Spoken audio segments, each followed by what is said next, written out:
Richard Chisolm makes his living as a freelance cinematographer, but for the first time he's taken on the new role of director.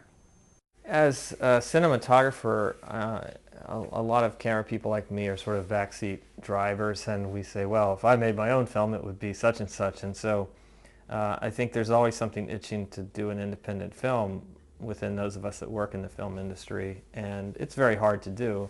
It's hard to pay for, it's hard to promote.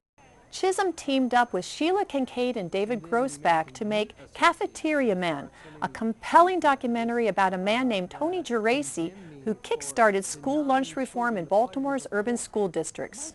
This thing came along and the planets aligned. I had a good friend, Sheila Kincaid, who became the film's producer, who called me and said she had read about this guy coming to town to do this thing.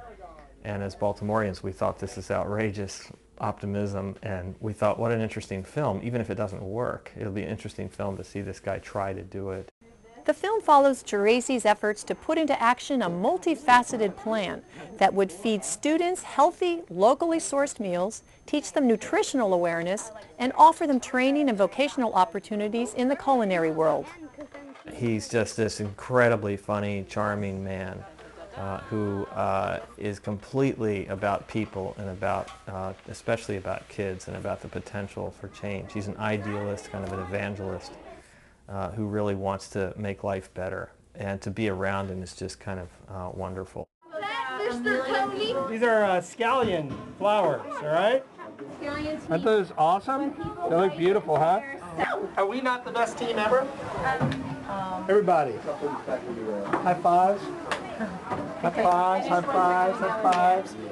Baltimore City school administrators decided to act after growing complaints from students about the quality of school lunches.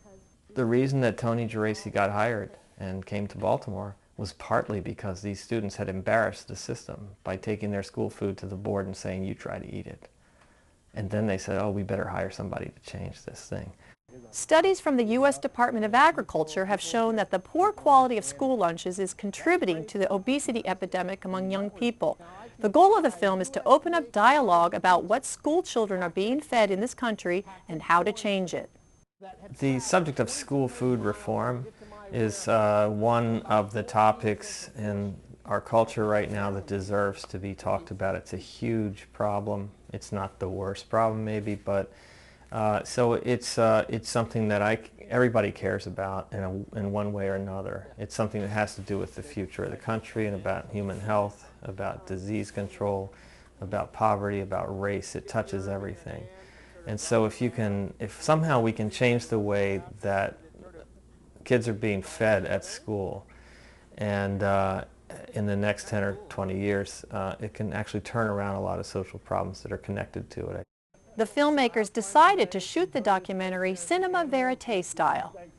We wanted to religiously stick to the idea that we were going to follow with the camera real lives of people and real things happening.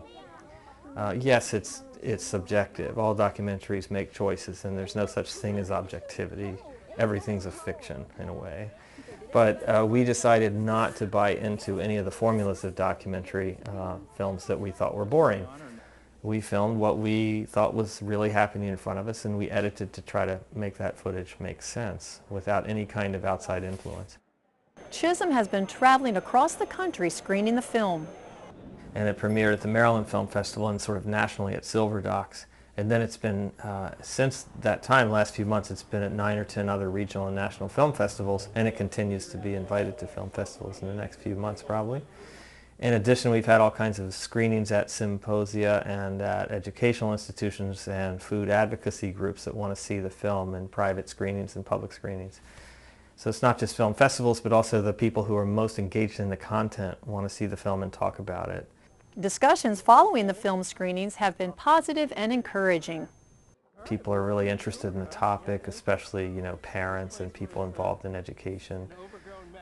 And so it's been extremely, heartwarming to see the film is doing its job, where after it's shown, people in the audience, they don't simply ask me questions about the film, or if Tony's there, ask Tony about, the film. They're really talking about what they can do in their communities to kind of emulate what's happening in the film and the problems associated with all that. Chisolm has learned a lot from his first directing project.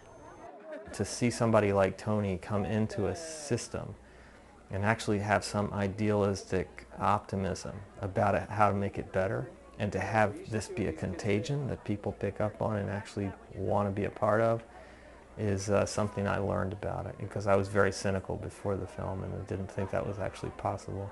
It's taught me some things about what is possible in terms of making social change and about the power of the individual to do so.